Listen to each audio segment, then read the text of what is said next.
Are you looking for inspiring conversations about faith, film, and life? You're in the right place. Here's the host who knows the right questions to ask, Father Edward Looney.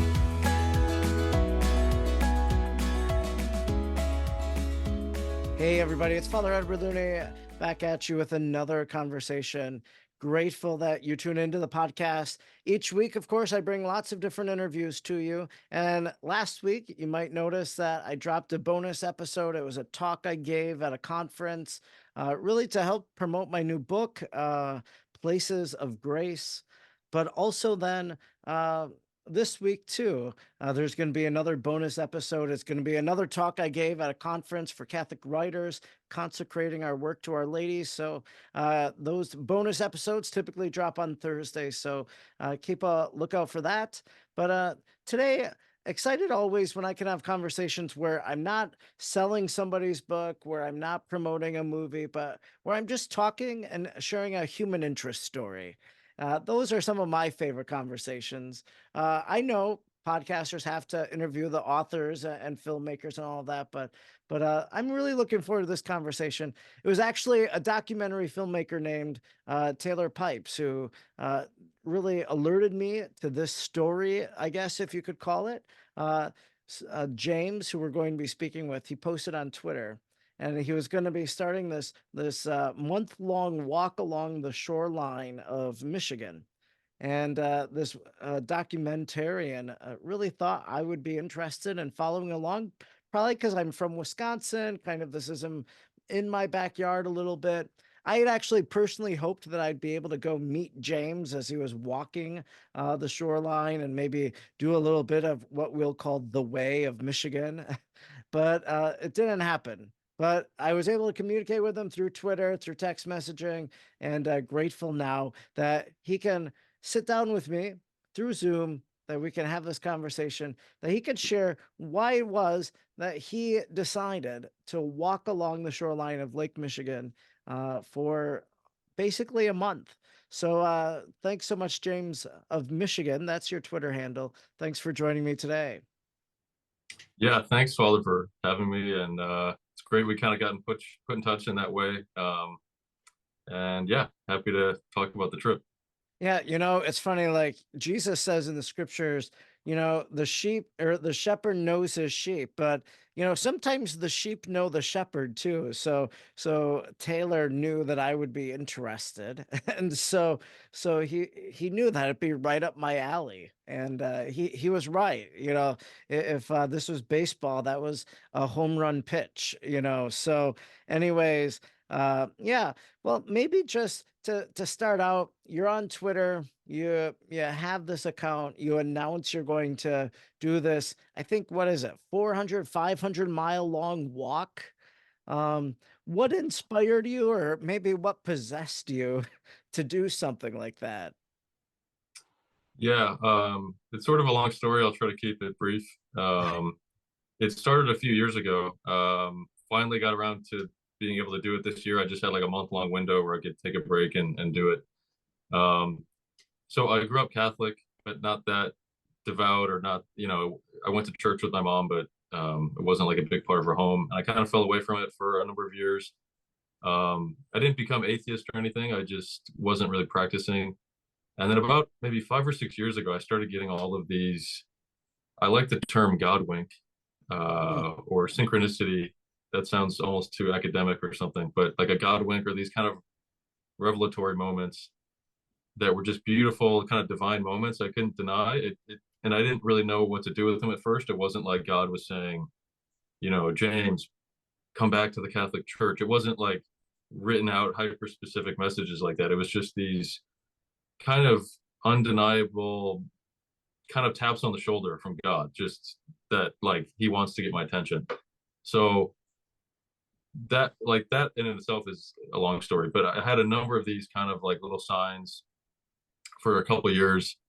And then a few of them, I started to feel like these signs wanted me to come, or God wanted me to come back to my faith and just like figure that out. And a few of the signs related to the Camino in Spain. I'd never heard of it. It's pretty well known, but I never had like a cousin who did it, or I'd never seen anything about it. And for a few Never days in a saw the row, Martin Sheen movie? I've since seen it, yeah, but I hadn't Okay. never heard a word of it. And all these kind of like intersecting, like the planets were aligning type thing. It came together and it made me feel like maybe if I had a month to go be away from the world, just be with my faith, be with God, atone for my sins, atone for having been away from the church, and just try to have that classic thing where you find your faith. And I thought I'd go to Spain, have a month to do that, and then COVID hits, and you can't travel. It seemed like maybe I'd never be able to travel there. And in the meantime, I live in Michigan, kind of southwestern Michigan, and I walk the beach a lot. And when you're on the beach in Michigan, it looks like an ocean. It looks like you can just keep walking forever. I've always wondered, like, what if I might go for like a 3 mile walk. What if I kept going? Does it just keep going and going? So I looked at yeah, I looked at the map and I thought, what if I did the Camino here? What if I just walked out my front door and I don't have to go to Spain? I don't have to, like, it's a beautiful pilgrimage over there, but can I do a Michigan Camino?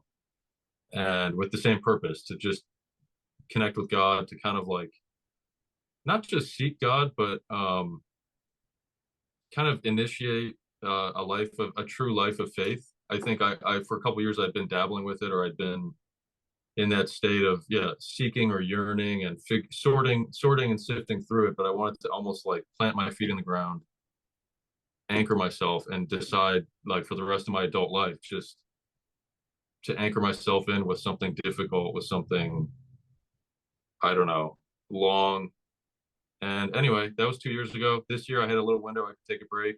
I said, I'm just going to go for it. And yeah, I walked out my front door on May 5th, just over a month ago, and I walked 502 miles. People do it in Michigan. They do, I don't know if it's backwards, but the shape of the state, I walked from here to the top. And yeah, Yeah. thank So to God, I was able to finish. yeah, well, yeah, it's just incredible to just think about. I like how you just said, I walked out my front door. So, you had a backpack. That's what people do on these Caminos is they basically put everything they need into a backpack and they go for the month. And sometimes they have to let things go because their pack is too heavy, or they have to make do with it. So there's not a lot of amenities or anything like that. So yeah, there's something spiritual too, about it. Not only just encountering God in nature and creation and all this, but the reality is Michigan had missionaries that traversed the land and they walked all throughout that area.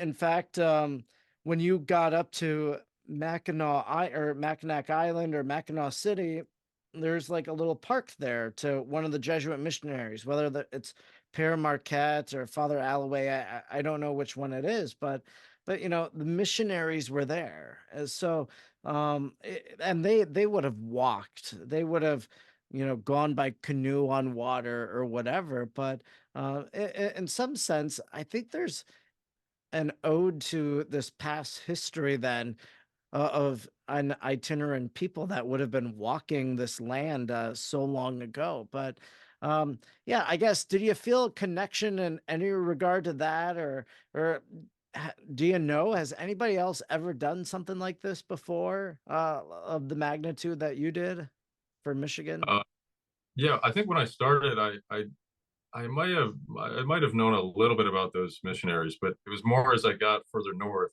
They're really well known in the UP and even the northern lower peninsula. I think I met with a priest, Father Roman in Manistee, and he gave me a little prayer card of Bishop Baraga, who was Oh, kind of early 1800s, kind of the major missionary up there in northern Michigan, and he made all of these kind of early churches and missions up there. So yeah, as I got further north, I kept hearing about these great men, and I thought about them more. So not really an inspiration for the trip, but maybe an inspiration to keep going. And I think Bishop Barago is known as like the snowshoe bishop, and often I think in Harbor Springs near the northern part of the trip, there's kind of like a wing in the church with some I don't know, some books and pamphlets, and then they have a big display about him on the wall with snowshoes just pinned to the yeah. wall.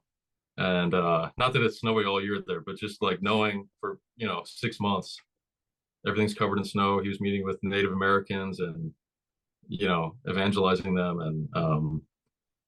And so as far as have other people done it, the only person I've heard of is a few years ago, a guy, I don't know him personally, but I reached out to him for some advice.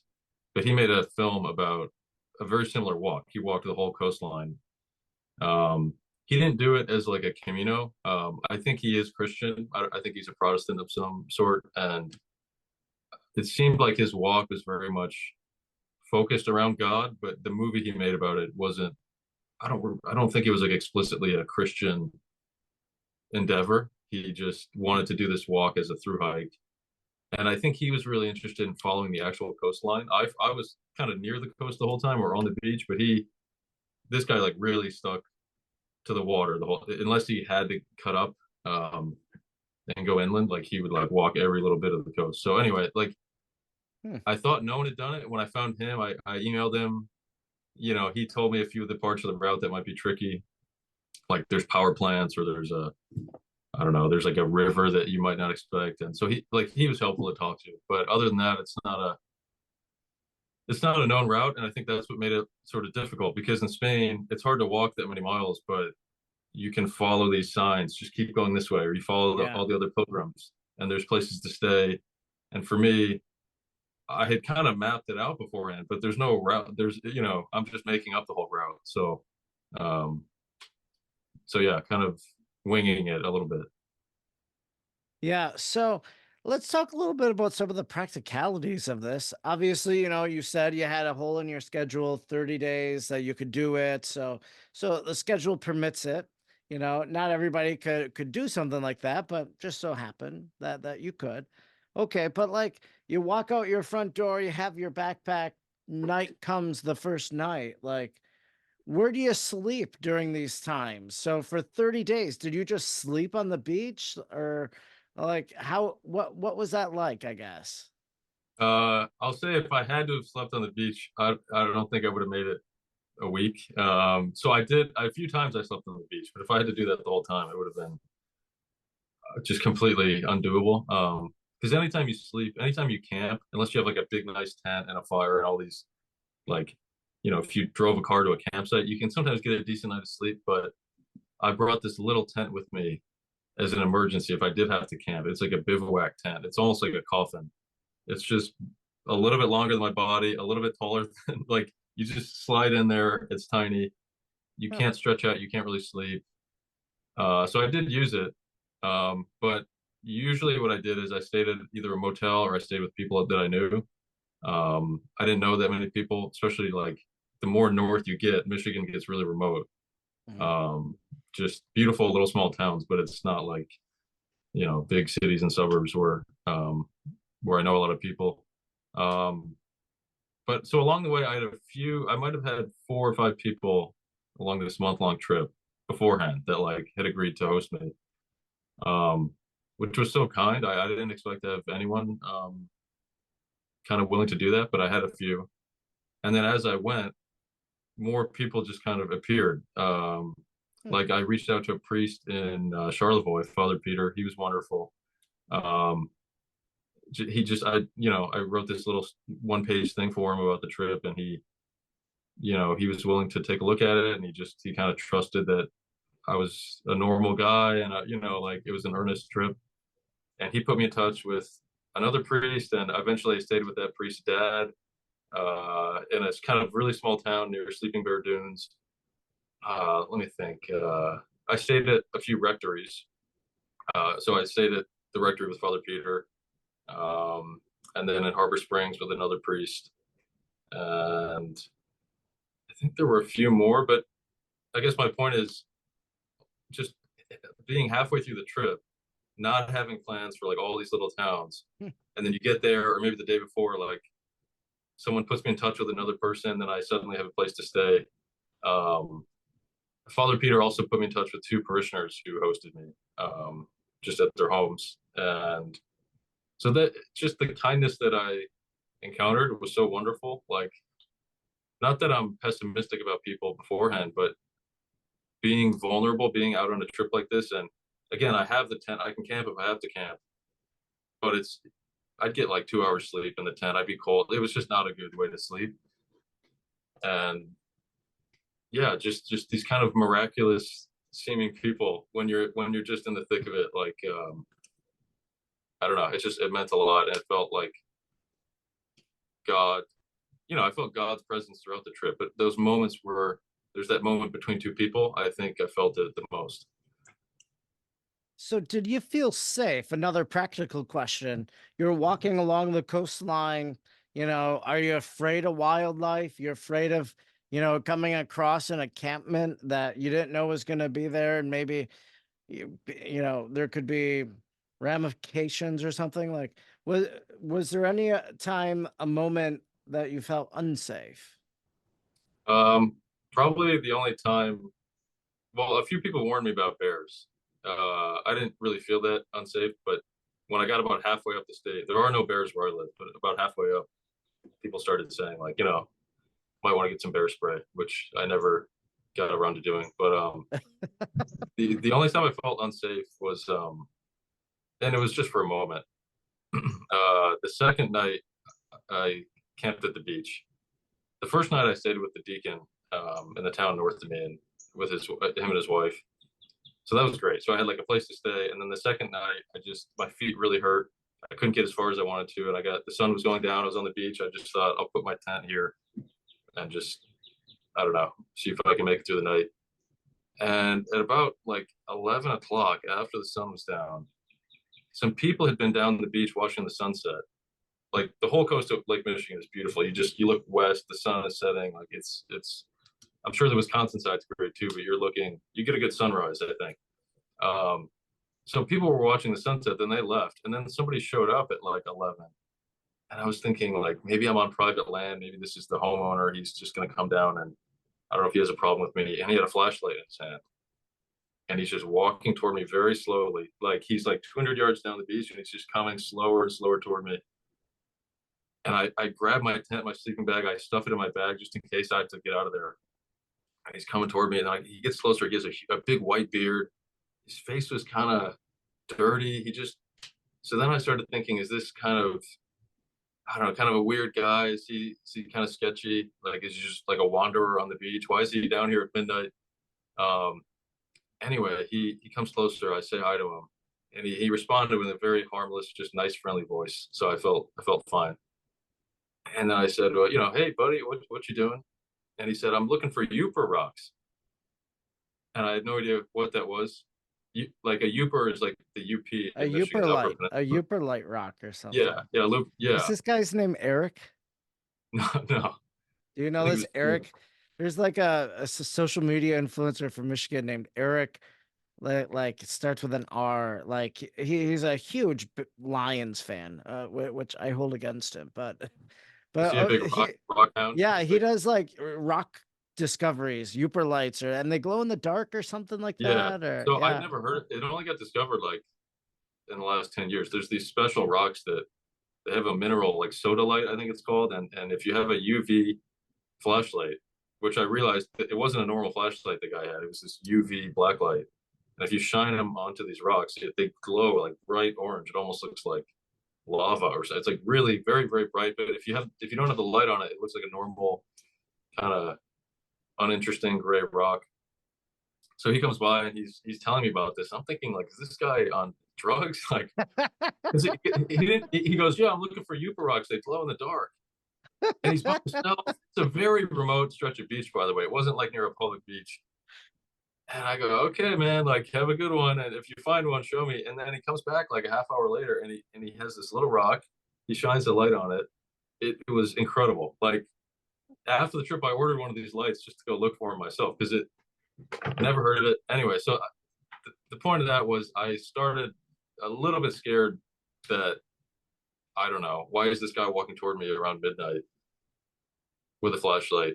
I got my phone out where like I hit the keypad, where if I had to hit 911, if something happened, like this guy's, I mean, that probably wouldn't help. It would take, but I don't know. I'm just getting ready. And your last words would have been recorded. Exactly. But it ended up being just this very nice moment where I learned something about my state and about nature, and I don't know, I'd never heard of that rock, and again, I wasn't like terrified of the guy. I just, you don't know what someone's purpose is, and then it turned out to be this very sweet, like, cool interaction. You mentioned your feet were hurting that second night. And so a lot of people, when they do these walks, like the Camino, they talk about footwear. Uh, did you feel ill prepared in the footwear department? Because you ended up like going to Dollar General or something and buying some cheap sandals. And people were really ragging on you online about these sandals and that you need to take care of your feet and whatnot. So how did you resolve that? You know, the issue with just walking wear and things like that. Yeah, good question. I think I went through 4 pairs of shoes on the trip. Um, so I started off, I didn't think I was ill prepared. I was, but I had these nice hiking shoes that were, I think the brand is Solomon. So it's a good brand. It's like hiking. I just think I'm doing this long hike. I mean, it's more of a walk, but I thought I should get hiking shoes. And after the first day, I realized they were horrible. They kind of ripped up my feet. They just had these very hard soles that weren't like cushioned. I think it's for like if you're on a steep, muddy trail somewhere, they're very grippy. I think you wouldn't lose your footing. But for me, walking on the beach and walking on the roads, I don't know. Like you more want that cushion. You don't need like these grippy, firm shoes. So every step I took the first day, and my feet were sore. I didn't like prepare for the trip physically. Really, I didn't do a 10-mile walk beforehand. So the first day, like my body just has no idea what's going on. Every step I take, like my foot is just rubbing slightly in the shoe. And after, I think the first day was 15 miles, and it was horrible. And so then the next morning, I messaged my neighbors. I said, "Hey," I told them my situation. I told them I have these other running shoes in my house. I gave them the keypad to my door. They go across the street, they get my shoes, and they drove them up to me to where I was staying, which was just such a godsend. So that made it a little bit better. So I had my comfortable running shoes, but the damage was still done on my feet. The next day, a thunderstorm hit, like in Saugatuck. So everything got drenched, my shoes just covered. And then another person I met along the way, they came up and met me there, and they took me to the dollar store. I think I got a towel, I got some snacks, and that's where I got those $5 flip flop things, which I guess a few people were ragging on me, but they had no idea like how good those shoes were for a while. Like they were way better than the fancy hiking shoes and even the running shoes. So they carried me for a while. They were literally $5, like the cheapest. I don't even know Yeah. what material. It wasn't even rubber. It was just like almost like styrofoam or something. And eventually, like if you wear shoes like that, they just break down quickly. And my ankle got really bad. There's no ankle support. It was like excruciating pain after like 3 days. And I got to this little town called Onekama. It was like the most excruciating walk I'd had. I walked through the night pretty much. I finally got to this motel, and I had to take 2 rest days there. I could like hardly walk. And I told the priest, Father Roman from Annecy, my situation. I told him I think I need those Tiva sandals. You know, like the with the straps. You can get those sandals. Yeah, They're like like nice sandals yeah. with straps. Yeah, I never had those before, but I just almost had a vision. Like I know I need like those would work. And without hesitation, he just replied, "What size?" And I was thinking, there's no way he's gonna like. I wasn't even asking him to really help. I was just almost like throwing ideas out there, like what shoe should I get? And he just said, "What size?" And 2 hours later, he brought a pair. I paid him back for them, but so he found time out of his day to like go to the store, pick out these shoes. Um, he probably drove 20 or 30 minutes up to where I was. And from that day on, I put the shoes on. I walked the rest of the route, didn't change my shoes, didn't take another rest day. I just walked and walked, and those were, uh, yeah, just the perfect shoes. Hmm. And I wouldn't have known that before the trip. Like that's the thing. I think a lesson that I learned is, and this definitely applies to life. Like you can try to plan everything out. You can draw the X's and O's on the coach's chalkboard. You can sometimes think you're the coach of your own life or your own Camino, and I'm gonna get these shoes, or I'm gonna get to this town by this day, and this is how it's gonna look. And I think faith to me needs to be more about humility. Not that it's vanity to think that, but like it needs to be about submission and like receiving God. And that's, I mean, most people know that already. Maybe I just needed to learn it. But instead of trying to like orchestrate how something should look, how your life should look, I think learning to just receive God's plan or whatever you want to call it, um, that truth just became very clear to me, like very early on the trip. Yeah. Wow. So so you were walking along the coastline, and then sometimes you were walking on the road. I guess, did you find anything interesting as you were walking along? And so I guess, like I maybe I'm thinking debris or something like that. But I guess, we could talk about, you found an interesting chapel, for example. You kind of just happened upon it or whatever. So yeah, anything interesting in your travel and discovery? Uh, yeah, I mean, I think every day was filled with almost too many interesting things to remember. I've been going back through my photos this past week. I've been home, and I mean, I remember pretty much all of it, but every day, I mean, the whole trip felt like a lifetime. I know that's kind of a cliche, but when you're out there on the road for just the entire day, even one day feels like I don't know. It's so much longer than a normal day. I mean, sometimes the miles fly by. Um, so I'll try to think of some interesting things. I mean, yeah, the chapel I found that was I think that was just south of Charlevoix, so pretty far north in Michigan.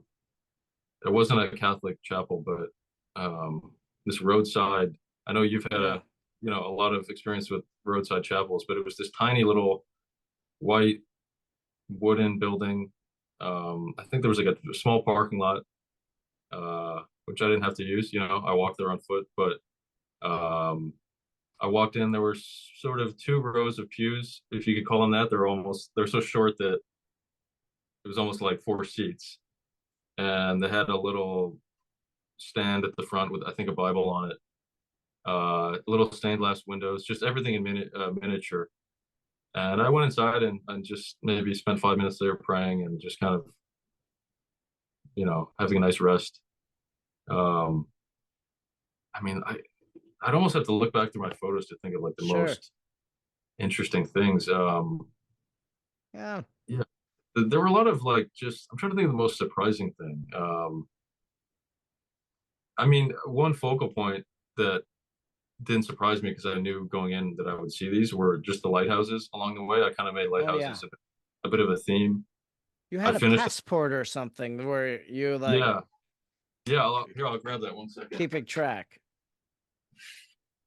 Um, This is like a the, memento of the trip. I Yeah, don't know if you can lighthouse see that. passport. Okay. And what you do is you get these stamps. Each lighthouse, it's Oh, not just a Michigan thing. Around the whole country, they have different stamps for each one. And the idea behind that is, so with the trip, like being inspired by the Camino in Spain, I wanted to have a few parallels, like that kind of, I don't know, it's not going to be the exact same trip, but to see if I could combine the elements of, what they do in Spain. So in Spain, every pilgrim gets this little booklet, and along the way, you get stamps at every hostel you stay at. And I think it's a cool collection piece that people get, but it's also proof that you actually walk the whole way.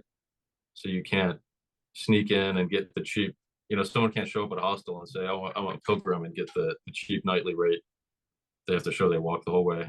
So I thought, I love the idea of doing it in Michigan, but I won't have all these little souvenirs and things that they have in Spain. So I did some research before the trip, and that's why I found out about this. I've never heard of it. Like it's not that popular. So I thought that could be in Spain, they call it the credential, this little like stamp booklet. So I thought that would be my equivalent. And so, yeah, I saw probably like 15 lighthouses along the way, some really spectacular, like enormous, 150-foot tall lighthouses. And I got stamps at all the ones I could get to. I- is there like a Yeah. pad, like an ink pad that you just self stamp? I can't imagine they have someone there all the time No, stamping. they have a person. Yeah, it's not self-stamping. They have a person that's like the official lighthouse stamp keeper almost. Oh wow. and some of them are at like a visitor center in a town. Sometimes it's at the actual lighthouse. It depends. Okay. And a few of them were closed. Like, if you get there on a Sunday, or some are only open a few days a week. So I couldn't get one everywhere, um, but yeah, I thought I would just try to have that as kind of something to look back on after, but also motivation as I'm going. Like, okay, I want to fill this little book up. I want to get the next snap, and I want to, the final lighthouse I got to was at Mackinac Point, at the northernmost point of Michigan. And that's where I finished. I finished at midnight, or just before midnight. I walked a little bit into the water. I was thinking about like jumping in, but it was like 50 degrees. It was cold. It was dark. So I walked in kind of up to my ankles with my shoes and socks on, right next to the lighthouse at Mackinac. And that's where I finished. I was tracking my miles the whole time. I pushed stop. Like, I had the Strava running app. That was what I was using. So the whole thing, the whole trip, like the mileage just getting tracked. So finally to hit the just stop button, like the trip is over, the Camino is done, and that was at the lighthouse. So, and I got that stamp. Let's see, that was the last Did you stamp. know that was going to be the final stop right there? There it is. Yeah, I planned it to be, because it makes sense. There's a really long bridge. If anyone's been there, or if you look up pictures, there's an enormous bridge, a suspension bridge that goes to the UP. And it's kind of like the end of the land. It's just big open water. There's the huge bridge, and I felt like a bridge and a lighthouse are very symbolic of faith. Just almost like a staircase, a bridge feels like a bridge to the heavens, or a lighthouse is a beacon in the darkness. And the Pope is called a Pontifex Maximus, the bridge builder. So yeah. Yeah, and I didn't cross the bridge, so maybe I'll leave that.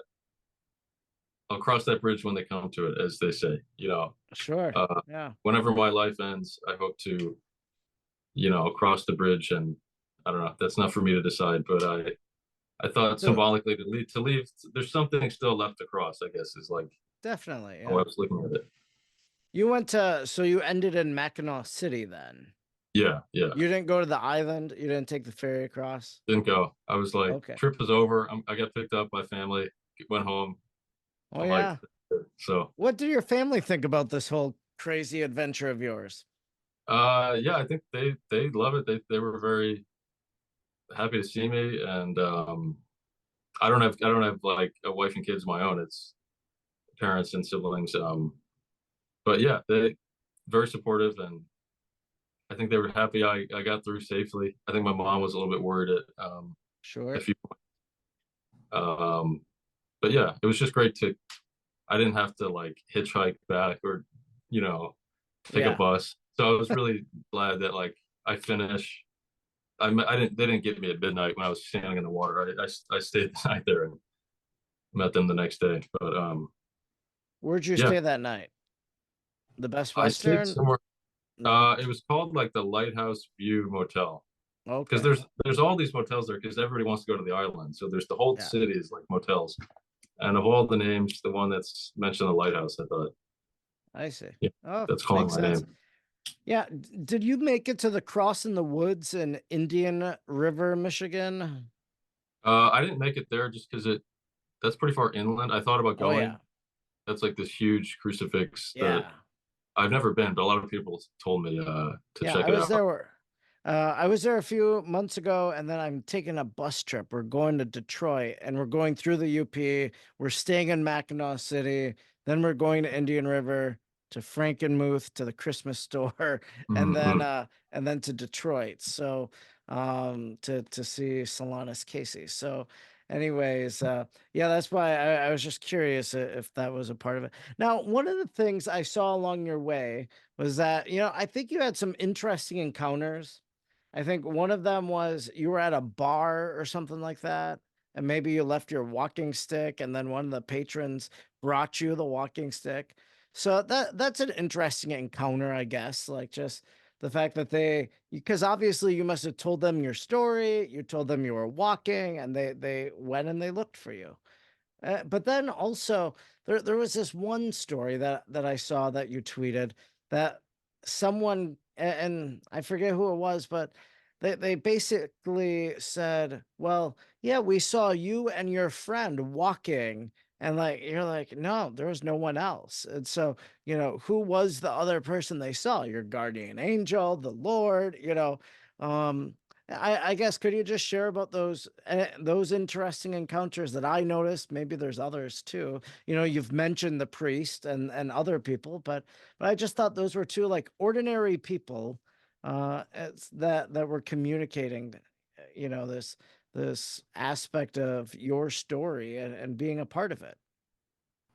Yeah, I think there were three different occasions that somebody made a little remark about you guys or you two that kind of caught me off guard. I think the first time was I was eating dinner in Glen Arbor, I think it's called, little town, and I was just at a table for one. Then at the end, she was like, or as I was eating, the waitress came out and she said, like, "Are you guys doing okay?" And I said, "Yeah, yeah, everything's great." And I mean, looking at it skeptically, I'm sure she's just used to there being a group. There's not that many people that eat alone at a place like this. So she's just repeating, she's just accustomed to saying you guys. So probably that's, I mean, if we just look at it like hyper rationally, that was probably all that there is. But at the same time, it happened a few times.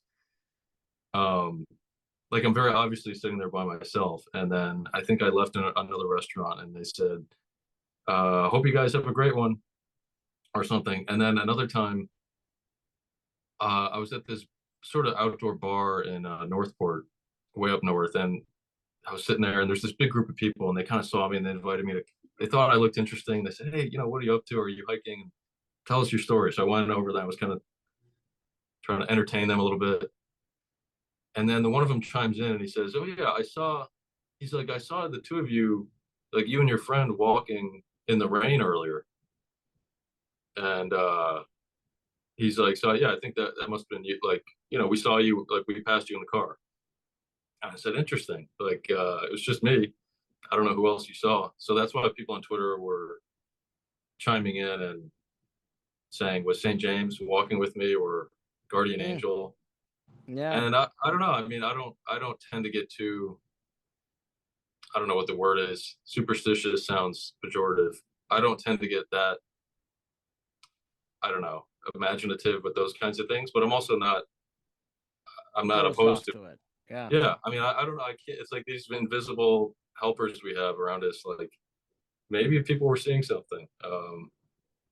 It's hard to say where's the line between the Easter Bunny and a guardian angel being genuinely visible by, a person driving.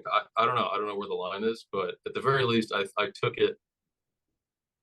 I took it in that very beautiful spiritual way as like this uplifting, encouraging thing. That even if you can explain it away, it felt like God giving me that little wink, that God wink again, where like you're not alone.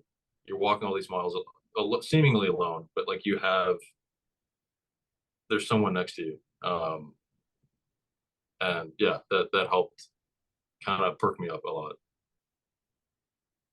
Uh, yeah, yeah. There's another little interesting thing that I saw from your story. Because again, I followed you. I don't think I followed you before this. Uh, the localist tagged me in your post, and so I followed along because I was interested then. But at the end of your trip, you had this little rock. And so, what made you take this rock and have it with you the whole time?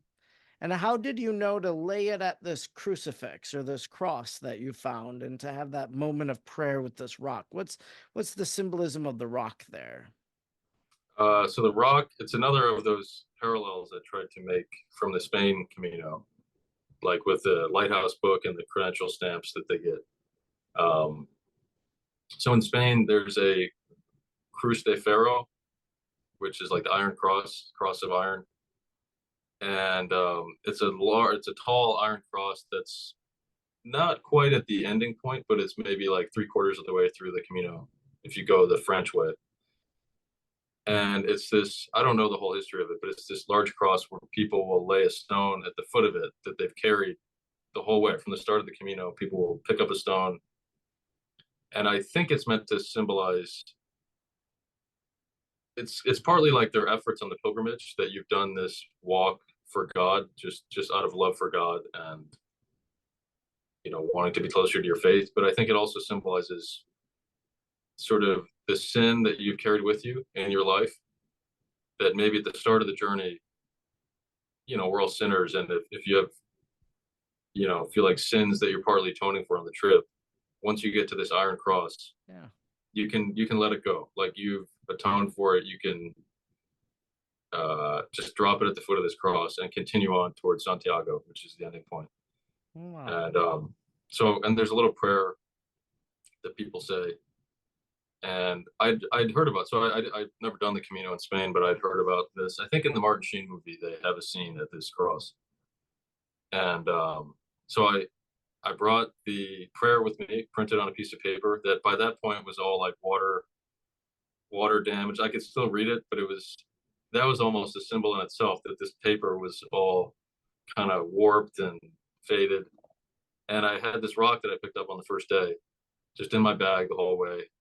And I got to this cross. It's a little town called Cross Village, where one of those missionaries had a mission for a long time, Bishop Araga, and it was just a Native American area, and they set up a mission like in 1820 or so. And there's this tall cross there. So I thought, like I said, with a parallel, I wanted to make that like the Iron Cross of Spain. To me, it was the big tall cross of Cross Village, Michigan. So I took my stone, I said the prayer, sort of very tearfully, and I put the stone at the base of this cross, and I just made the sign of the cross, and kind of took a moment to stop, and then carried on. Yeah. And that was the Wow. last day of the trip. That was the morning of the last day of the trip.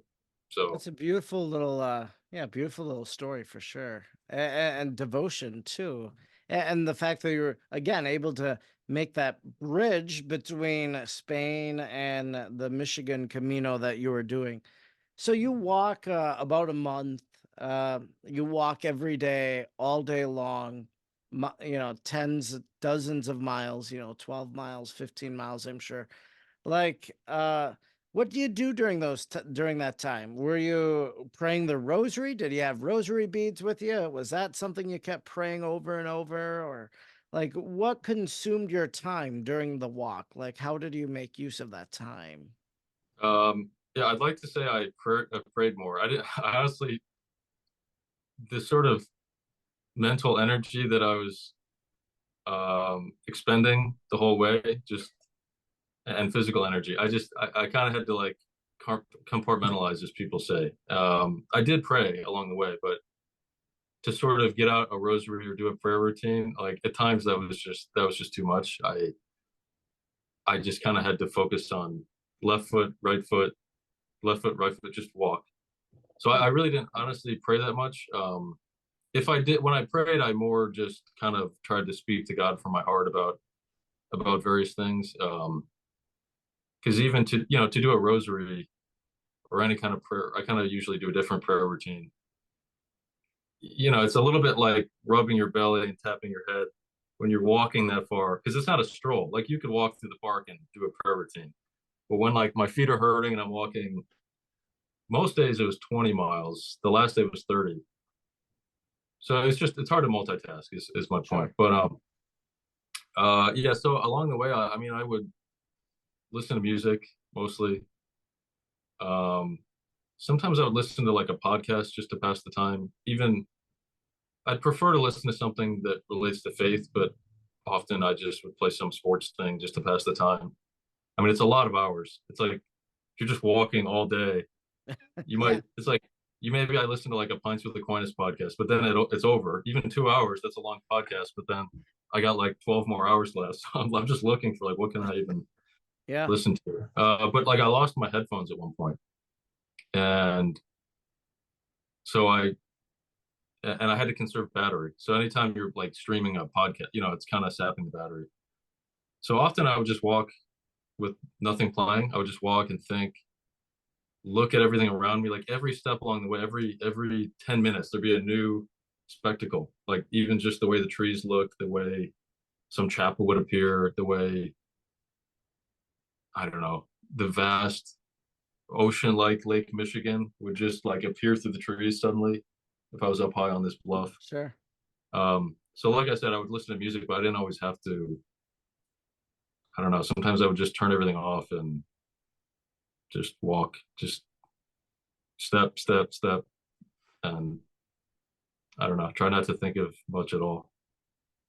So you have this experience, you've done it, you accomplished it, you've laid your rock, you've put your feet in the water, you ended at the bridge. Did you keep a journal as you were going about this experience, just so that you would have like a record? And I guess maybe secondly, what do you do with this? Was this just meant to be experienced? Are you meant to write a book about this? Like, is there anything that you intend to do afterwards now? So I brought a journal thinking I would be able to write a little like that with the prayer. Like I brought a You're, rosary thinking I'd you're be able to tired. pray. Yeah, and I'm tired. And also at night, if I got wherever I was staying, if it's a motel, I would just be midnight. I would just crash, go to sleep. If it was staying with people that I knew, like you get there, you're talking to them. It's people that I just met mostly, so I'm just talking to them. I can't like just say, hey, yeah, hold that thought. I got to go like off to my room and write in the journal. So I just didn't have time to write in the journal. I think I wrote the first 2 days and then stopped. Um, but I'll turn it into a journal after, like not right now, but at some point. I took a lot of photos. I have a lot of like memories and little notes I took. Um, so I'm gonna make a big photo book and get it printed, and then have certain pages in there, like interspersed with text, just little like journal entries. Sure. Um, but yeah, along the way, I just to take the time and like write out a Yeah. journal was just much. And then so afterward, now people have been saying I should do a book about it. I might. I kind of would prefer to just leave it as a personal thing between myself and You and God. God. Yeah. And I was very thrilled that other people found the trip, and hopefully people are inspired to do some sort of pilgrimage of their own, or just if they just like to follow along, that was great. So like those people are like yourself included, you're a part of it. But yeah, I just don't know if I need to like do something with it. It might, I think it's just finished, but I'll keep thinking about it. If I feel called to write a Yeah. book, and like maybe I'll talk to publishers, and if it seems like there's interest, I would maybe write about it. But I'd be perfectly happy to just kind of have it in my heart, and Sure. yeah, it's just to have finished it and to have gained hopefully the kind of strength and faith that I was looking for. I think is good enough for me. So we'll see. Right. Yeah. Well, you met that priest, I forget where, in Manistee maybe or something, and spent time with him. He brought you some sandals or shoes or whatever. So obviously there were some priestly encounters, and I think you mentioned that there's no wife or kids. Is there like a prospect of priesthood? Could this have like spurred you into discerning a vocation or anything like that? Or what do you think about that? We'll see. I mean, I think in this moment, I don't personally feel called to that, but Sure. I can't I don't think I can close myself off to anything. I think if God wants to call me to that, I think I have to listen. So we'll see. I mean, I just got Yeah. back. I guess that's never been on my radar. Sure. But I think the priest in Manistee was a little bit, he wasn't pushing it, but Gotcha. Yeah. he just made a little mention of, yeah, you never know. I mean, you could consider it. Yeah. So we'll see. I think I said something like, yeah, I mean, who knows? I think I'd like to have a family. That's what I've always thought. And then he was like, well, I have a family. Like his congregation is his family. And I'm like, that's a good point. Um, and that's a much bigger, that's a huge family. And so, yeah, I think you never know. I think at the very least, it was really wonderful to meet so many great priests. I mean, it was 4 or 5 priests that I met, but like growing up, I really never spoke to a priest. Sure. Um, Even when I went to church all the time, I just like, I don't know, my family didn't, I never had like a meeting. And so I felt so lucky that, I don't know, anyone who's a priest, I just feel so thankful that they are, yourself included. Like I just feel, I feel very grateful. And, um, and then having the time to also meet, like with the priest and minister, we got lunch, we talked for a while. Um, Hearing about the behind the scenes is interesting. You know, if you just go to mass, you see what goes on at mass and then you go home. But there's this whole world of even stuff that can be kind of a headache, like administrative stuff. Oh It yeah. was interesting to hear about. Like that's not the fun, that's not the spiritual, that's not this like grand divine, vision of the heavens or something, but still that's a reality. And it was nice to get that insight. So Yeah. Do you find any symbolism in the fact that you ended your journey on the feast of the Sacred Heart of Jesus? I don't even know if I knew that. I think someone mentioned that. So I'll have to I'll have to research, maybe if there's some reading I can do about that. I'll have to look that up. I think one thing I did think about was, I think it was the final Sunday. Yeah, so the last Sunday, I think I finished on a Friday. So the Sunday prior Yep. was the Corpus Christi, Yes. Yep. the feast. I think maybe the Thursday was the official feast day, but that Yeah. Sunday was like the Corpus Christi Mass. And that felt, I didn't plan the trip around that, but that felt very meaningful. I was on Beaver Island. I took a ferry there. That was kind of my focal point of the trip, because the town is called St. James, Oh and it's yeah. the way of St. James. It's this tiny little town. Hmm. There's a long story to that, but basically it was, uh, that was kind of my Santiago. Santiago in Spanish is St. James, and that's where everybody finishes in Spain, at this cathedral. So this tiny town on Beaver Island, it's not as grand and kind of esteemed and famed as Santiago in Spain. But for me, this was my like Michigan Santiago. And so I went to mass there. The priest flies a little plane every Sunday. He has mass in Charlotte, and he gets on a little airplane. He flies there and he flies back. Oh wow. And I took this 2 hour boat ride. And so anyway, that Sunday was the Corpus Christi feast day. And 5 days later, I finished the trip. So to me, um, yeah, that felt very, I don't know, what's the word, providential. Sure. Yeah. So yeah. Yeah, well, definitely a grace. And, you're going to be unpacking this trip. You might have only had a backpack with you, but you'll be unpacking all of the things that God has done for you for months and years and the rest of your life, Just, if God calls you to form this family that you mentioned, like you'll be telling the story to your children like this, you'll be taking them to the shoreline and you'll be like, I walked along this 30 years ago or whatever the case might be. So, I'll take him in the car though. I keep telling yeah. myself, like, anytime I go back to these towns, like how grateful I'll be to not have to walk there. Just parking lot, just highway, just everything's quicker. Yeah. Yeah. I'm Well, not that's gonna drag, wonderful. and that's the thing, I'm not gonna drag my kids.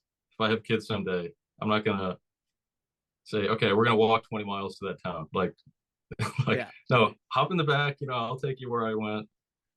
So Well, wonderful. Well, this has been, I've enjoyed this conversation very much because I just wanted to learn all about your experience and what you made of this trip and everything like that. And so I hope others are just as interested as you've just shared, really the Michigan way along the lakeshore. A beautiful little pilgrimage you did, about a month long, 500 some odd miles. And yeah, so much happened, I guess you could say. So yeah, I'd like to just thank you for being responsive to my message and my text and your willingness to share this and hopefully to bring other people to maybe want to do something similar in their own life. yeah, thank you so much, Father. And just to reiterate that last point you made, I hope anyone watching or anyone who found the Twitter can take the time to do a pilgrimage of their own. I mean, it's hard to go for a month, but if you have an afternoon, if you have a day or two, I think even just getting out in nature, I think that what I felt throughout was that's such a wonderful way to perceive God. I think we can have mass, prayer, scripture, like normally we think of our faith for those in those kind of categories. But I think there's this other category of nature, being out in the elements, being vulnerable. Yeah. The kind of it's not a symmetrical world of a beautiful cathedrals are great, but like a lot of faith is kind of handed to you in a rectangular form, a Bible, a church pew. Just there's nothing wrong with that. Those things are perfect and beautiful. But I also think nature's asymmetrical. Nature's a lightning bolt is jagged. The shoreline is curved, and I think when you put yourself in that kind of other place, for me at least, it felt I could just feel that kind of raw connection with God.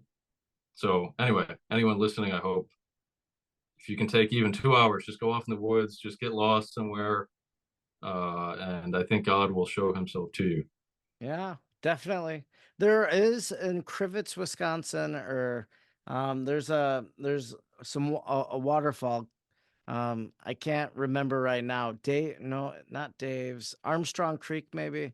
But there is a shrine of the lost hunter where this hunter was lost in the woods, and so now there's like a little chapel or a little roadside uh place for devotion, to Our Lady and to the crucifix and whatnot, just as a reminder of this lost hunter so long ago. So even wandering, in nature, you can find God, not only, just finding him in general, but literally finding a religious experience. So, uh, you're on Twitter. I'll be sure to put your handle in the show notes. People can go and follow you. Is it just James of Michigan? Yeah, that's the name. The handle is at Mish Lakeshore. That's right. So, yeah, so give him a follow over on Twitter. And life is a pilgrimage, and we're all waiting to cross the bridge to heavenly life. So thanks so much, James of Michigan, for sharing about your travel along the lakeshore. Thanks so much. If you liked today's episode, be sure to subscribe, rate, and review wherever you're listening. And don't forget to stay up to date with what Father Edward is doing by following him on Facebook, X, or Instagram at the handle @FrEdwardLooney. Thanks for listening, and please join Father Edward again next time for another inspiring conversation.